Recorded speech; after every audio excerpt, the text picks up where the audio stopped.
All right, so get your My Book out and we're going to read this story together. Turn to page 48.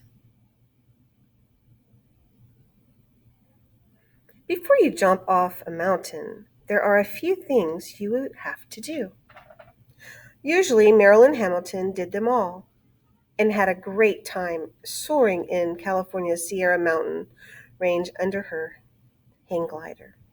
But one day in 1978, she forgot to clip her harness to the glider. She was lucky not to be killed, but the crash broke her back. At the age of 29, Hamilton's life changed forever, but the lives of millions of others would also be changed by the simple mistake. Hamilton was never able to walk again.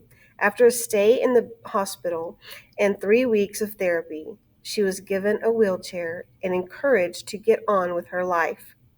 She was eager to do that, but worried about the things she would never be able to do again, like running, biking, squash and racquetball, hiking, and hang gliding. Still, Hamilton was determined to live a full and active life and ready to try new things. Regular tennis was out, but a friend got her started on wheelchair tennis. It was frustratingly difficult, and she'd come home from the court at the end of the day with badly blistered hands. She hated her wheelchair. Its steel frame made it heavy, close to 27 kilograms, or 60 pounds, and hard to maneuver, and it was ugly. Being imprisoned in the wheelchair was the exact opposite of being able to fly in a hang glider. One day, the difference gave her an idea. Now we're on page 49. Hamilton talked to two friends who made hang gliders. She persuaded them to build her a new wheelchair using hang glider material or technology. An aluminum frame made it strong but light. It was half the weight of her regular wheelchair. And she could really move in it. It even looked good. In fact, the only thing that stopped it from being absolutely perfect was that it was blue. She would have preferred yellow.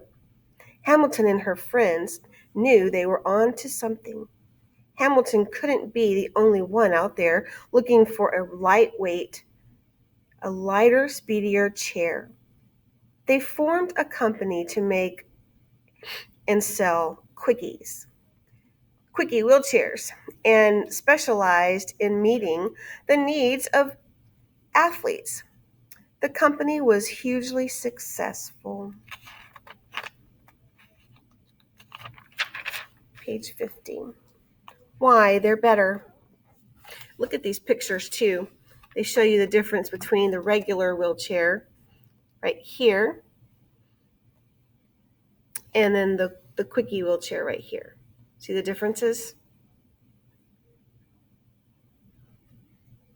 The reason why a lightweight wheelchair is better for all athletes than a traditional wheelchair are pretty easy to understand. In fact, Sir Isaac Newton figured out the exact math formulas to explain this stuff back in 1687. But here are the basics. To move something heavy, you have to push harder. Given the same push, something light will go faster than something heavy, and it's easier to slow down a lighter object than a heavier one. So it's obvious that a lighter wheelchair will let an athlete move faster, stop faster, and change direction easier.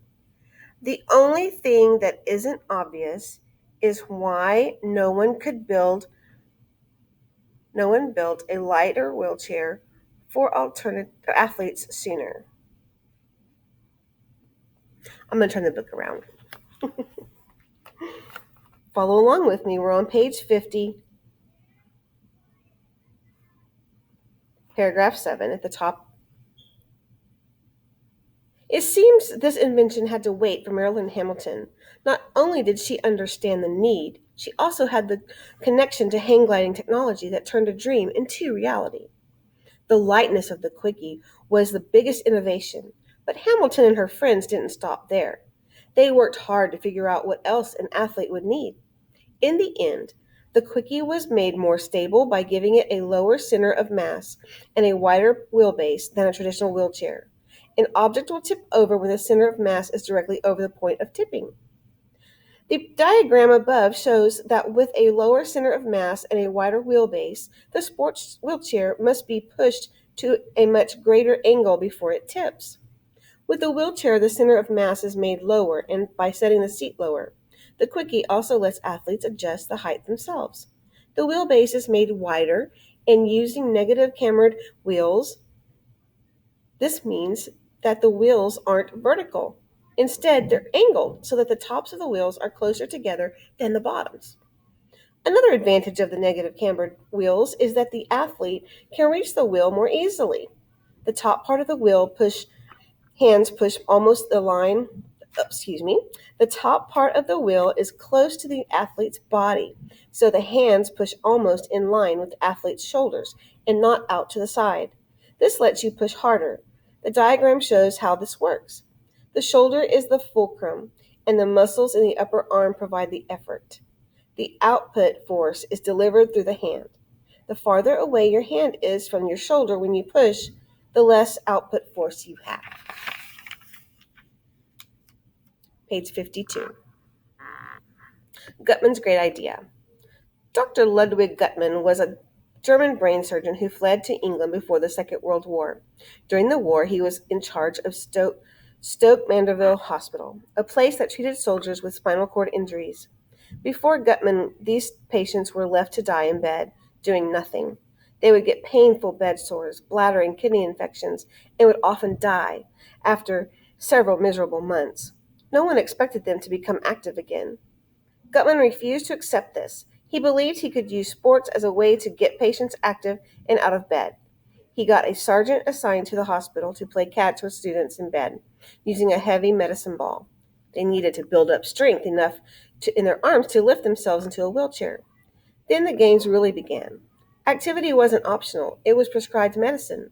Patients had archery and darts, pool and table tennis. They invented wheelchair polo and wheelchair basketball. Amazingly, patients were soon being discharged from the hospital to go home and live active lives. In 1948, Guttmann held the first annual wheelchair competition at the hospital. In 1952, Dutch competitors made these games international. 8 years later, they were held parallel to the Olympics. The Paralympics are now held immediately following the Olympics in the same cities. In 1960, Guttmann watched 300 athletes enter Rome's Olympic Stadium for the first Paralympic Games. The numbers now increased to over 4,000 athletes. So now I want you to think about what this informational piece is mainly about. What is the central idea? What is the author trying to tell you? Okay, so take a few moments and think about that. And in your reading journal, if you would write down what you think the central idea is of wheelchair athletes, wheelchair sports. We'll pause the video for just a moment and write that down. Okay, I hope you figured out the central idea. So now if you will turn to page 54, we're going to do this activity on this page. So it says to write an encyclopedia entry. Follow the directions and write your entry and turn it in. Take a picture of it and upload it. Have a great day.